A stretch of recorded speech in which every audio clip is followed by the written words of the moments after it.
Nossa, Halmo, nós sabemos, você sabe, Donald Trump disse, vou voltar para o hemisfério ocidental. Ele estava falando sobre de alguma forma trazer os soldados de volta para casa, mas não parece que essa seja mais a política.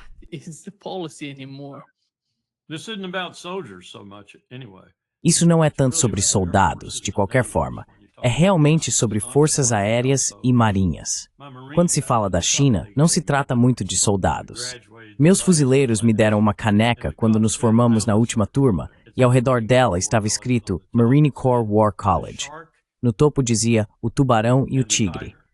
Essa caneca representava a metáfora que usávamos em nossos exercícios. O tubarão, os Estados Unidos da América, Marinha e Força Aérea, não pode desembarcar e não ousaria desembarcar na China.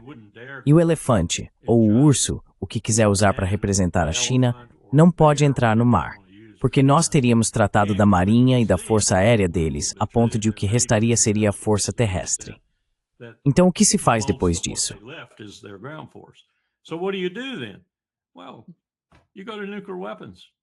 Bem, você recorre às armas nucleares, porque não está desembarcando e não venceu.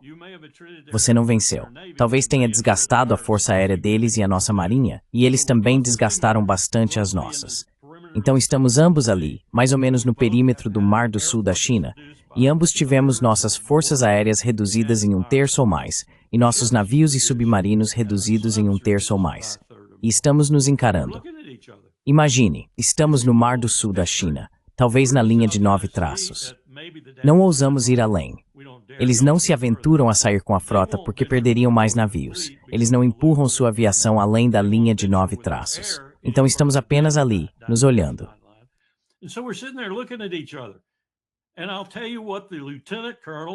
E vou te dizer o que o tenente-coronel ou o coronel no jogo de guerra diz nesse momento. Precisamos usar armas nucleares. E os líderes civis no jogo de guerra dirão, não, não vamos por esse caminho. Pois bem, agora temos líderes civis que não tenho certeza se diriam isso. Então estamos falando de um conflito nuclear. É disso que estamos falando.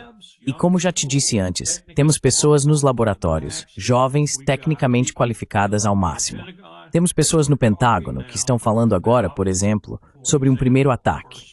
Eliminar qualquer capacidade de retaliação, sobreviver depois e sair vitoriosos. Estamos falando da guerra nuclear como uma ferramenta da guerra moderna. E é isso que isso leva. É a isso que essa estratégia conduz.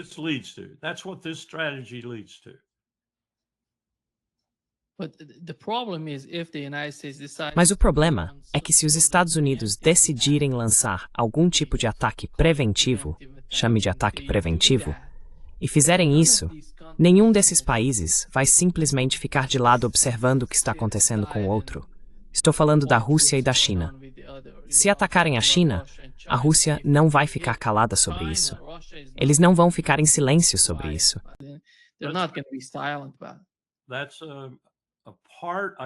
Essa é, eu acho, parte da reaproximação de Trump com Moscou.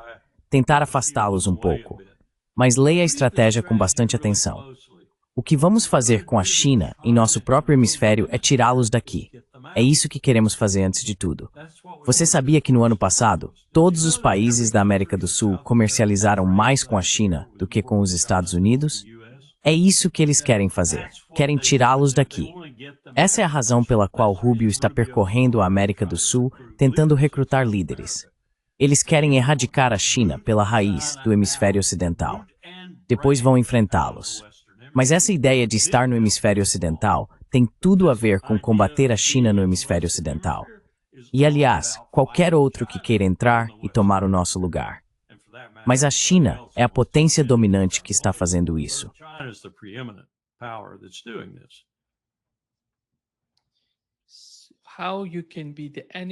Como você pode ser o inimigo de todos esses países? Eu não entendo isso, Larry. Porque tem que haver algum tipo de alternativa à política deles. Até agora não vi nada que pareça muito bem sucedido. Não está funcionando. Não está repercutindo aqui no Brasil.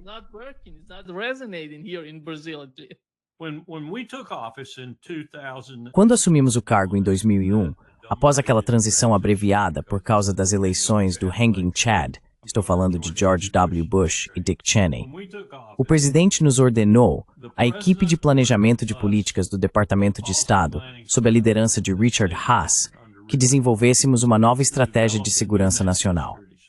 2 anos depois, ainda não tínhamos uma.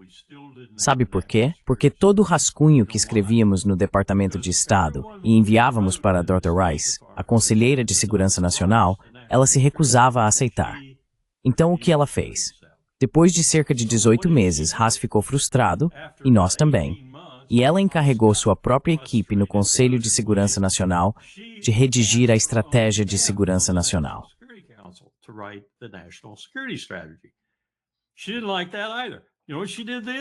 Ela também não gostou disso. Sabe o que ela fez então? Terceirizou para um grupo civil. Quer apostar o que Trump e Hegseth fizeram? Pense no Projeto 25. Pense no Grupo Heritage. Pense em quem realmente escreveu aquela estratégia de segurança nacional. Provavelmente é o que eu acho, de qualquer forma. E pense no que eles vêm dizendo o tempo todo, no que vêm fazendo tanto no âmbito doméstico quanto internacional. Você verá que eles concluíram, e com razão, que a ameaça número 1 não é o narcoterrorismo. O narcoterrorismo não é uma ameaça. A ameaça aos Estados Unidos da América é a República Popular da China, economicamente, militarmente, socialmente, culturalmente, de todas as formas. Eles são a nossa ameaça.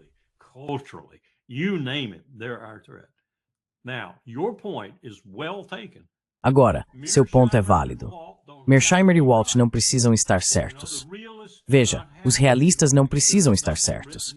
Não há nada escrito em pedra dizendo que eles estão certos. Aconteça o que acontecer. Nós não precisamos ter uma guerra. Essa armadilha da lucidez e toda essa conversa sobre poder em ascensão, poder em declínio, eles inevitavelmente lutarão. Talvez em algum momento isso tenha sido remotamente verdadeiro. Mas com armas nucleares, não queremos que seja verdade. Então sim, há uma maneira de evitar isso. E não é tentar desafiar a China toda vez que ela se move, em qualquer momento, em qualquer lugar.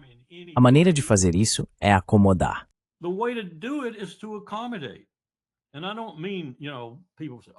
E não quero dizer, as pessoas dizem, bem, foi isso que Neville Chamberlain fez com Hitler, e veja no que deu. Não estou falando desse tipo de acomodação. Estou falando em reconhecer o fato de que o poder está diminuindo no Ocidente e se deslocando para o Oriente, e lidar com isso como os impérios fizeram ao longo da história quando precisaram. Você continua, ganha dinheiro, sua economia prospera. Você lida com o inimigo em potencial, ele lida com você. As coisas se resolvem diplomaticamente, economicamente, financeiramente e assim por diante. Você não vai à guerra. Não há nada de predestinado em os seres humanos irem à guerra, exceto pura estupidez. E Deus sabe que há bastante disso no mundo.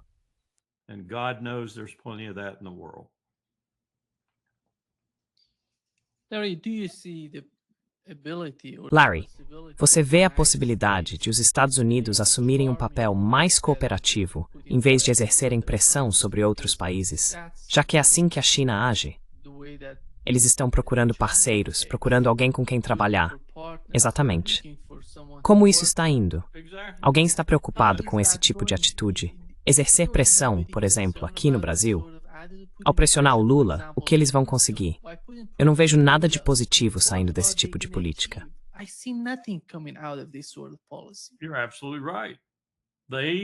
Você está absolutamente certo.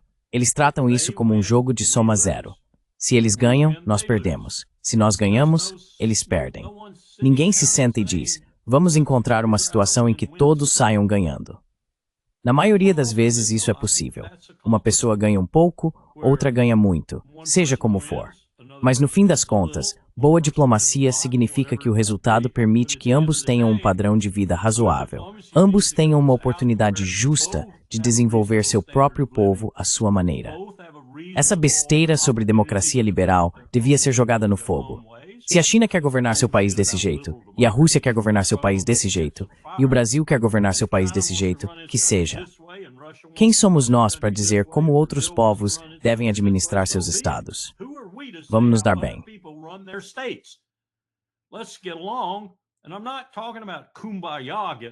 E não estou falando sobre um kumbaya de convivência harmoniosa. Estou falando sobre maneiras de projetar economias que se reforcem mutuamente e não que sejam mutuamente antagônicas. Mas é apenas nisso último que parecemos pensar e agir. E se um país tem mais PIB do que o outro, mais paridade de poder de compra do que o outro, que seja, vamos ter um pouco de competição e ver se conseguimos alcançar. A estratégia que surgiu do governo Bush dizia o seguinte, Nima, e isso aqui é apenas uma continuação dela, com algumas variações. Dizia, vencemos a Guerra Fria, somos os campeões do mundo, estamos no topo da montanha. Qualquer coisa que se mova na base da montanha, um rato, um camundongo, nós vamos matar, vamos esmagar, vamos sancionar ou usar força militar contra isso, ou ambos.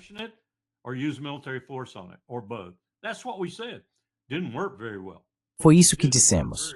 Não funcionou muito bem. Na verdade, não funcionou nada bem. De fato, temos mais membros da Al-Qaeda no mundo agora, como resultado da guerra global ao terror, do que tínhamos antes do 11 de setembro. Há mais pessoas da Al-Qaeda na Terra agora do que havia antes do 11 de setembro. Simplesmente não funciona. Mas parece que não percebemos isso. Não parecemos saber como lidar com as pessoas no mundo como tivemos que fazer por cerca de mais de 150 anos, quando não éramos o grandalhão do quarteirão. Fizemos isso razoavelmente bem. Lidamos com o Império Francês, o Império Britânico, o Império Espanhol, o Império Russo, e nos saímos bem. Agora somos o Império dominante, e não conseguimos nos dar bem com ninguém. Isso faz muito pouco sentido, exceto pelo fato de que é assim que os Yankees geralmente agem.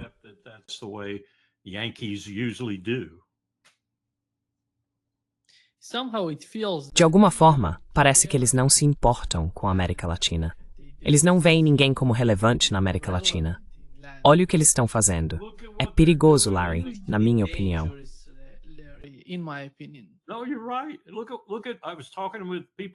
Não, você tem razão. Eu estava conversando com algumas pessoas ontem sobre isso. Temos toda essa bagunça lá em Porto Rico. Temos uma bagunça na Jamaica. Temos uma bagunça em Cuba. Temos uma bagunça por causa daquela Melissa e de outros furacões que vieram antes dela.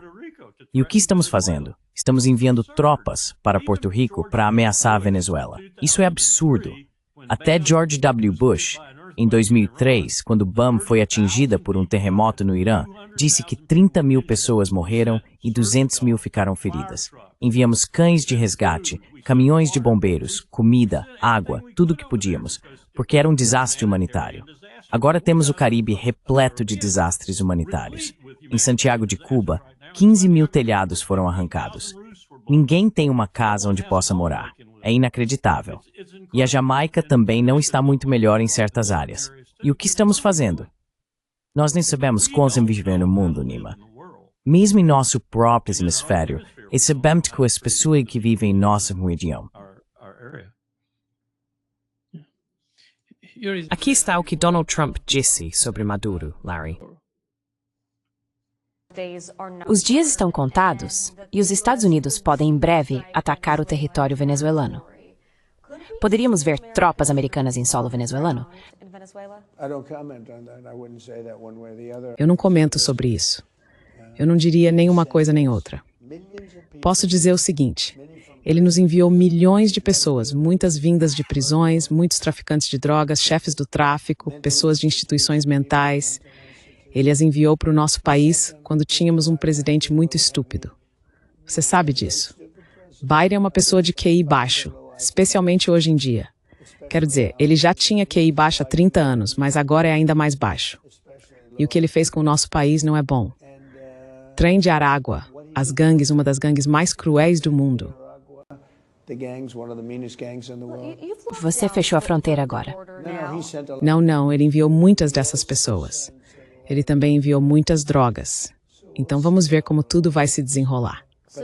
Não posso falar sobre estratégia. É tudo sobre... Há tanta ameaça aos Estados Unidos por parte dos narcoterroristas, como ele chamou, e Hegseth transformou isso em um termo técnico, quanto há do Golfo do México provocar uma avalanche que atravesse o Texas até a fronteira com o Canadá. Quero dizer, isso é absurdo. É o que George W. Bush fez, mas pelo menos George W. Bush tinha alguma justificativa, pode-se dizer. 3 mil americanos estavam mortos. bilhões de dólares em danos causados, tudo por um grupo de terroristas da Al-Qaeda que pilotaram aviões. A maior parte disso foi culpa nossa, aliás. Mas, ainda assim, eles causaram danos. Ele estava tomado pela raiva e precisava fazer algo. Isso aqui é absurdo. Tudo o que ele acabou de dizer sobre a Venezuela, ou qualquer outro lugar do mundo, ser responsável por todas essas pessoas ruins entrando nos Estados Unidos e fazendo tudo isso, é simplesmente absurdo.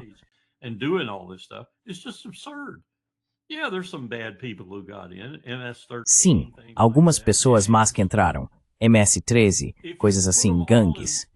Mas se você juntar todas e perguntar, certo, qual é a real ameaça que isso representa para os Estados Unidos da América, seria menos de 0,001%. Nem chegaria a registrar na escala Richter, por assim dizer. E mesmo assim, estamos fazendo um escândalo com isso. Estamos transformando uma formiga em um elefante, em outras palavras. Mas fizemos a mesma coisa no meu governo com o terrorismo. Dissemos a George W. Bush, você não pode usar um instrumento militar contra essas pessoas. Você vai transformá-las em guerreiros. Já havíamos lidado com essas pessoas no passado por meio da lei, do sistema jurídico. Nós as colocávamos na prisão onde deviam estar. Elas são criminosas, não guerreiras. O que fizemos? Transformamos-nas em guerreiras.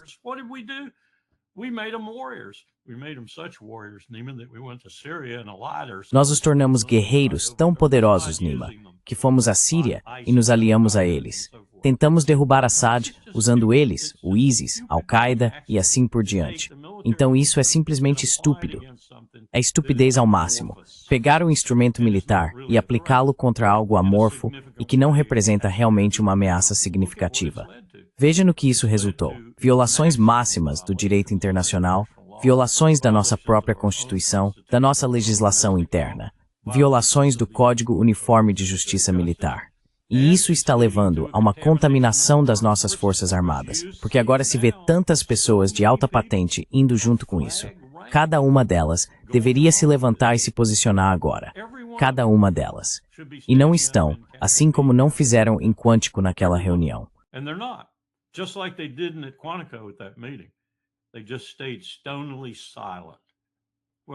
Eles simplesmente ficaram em completo silêncio.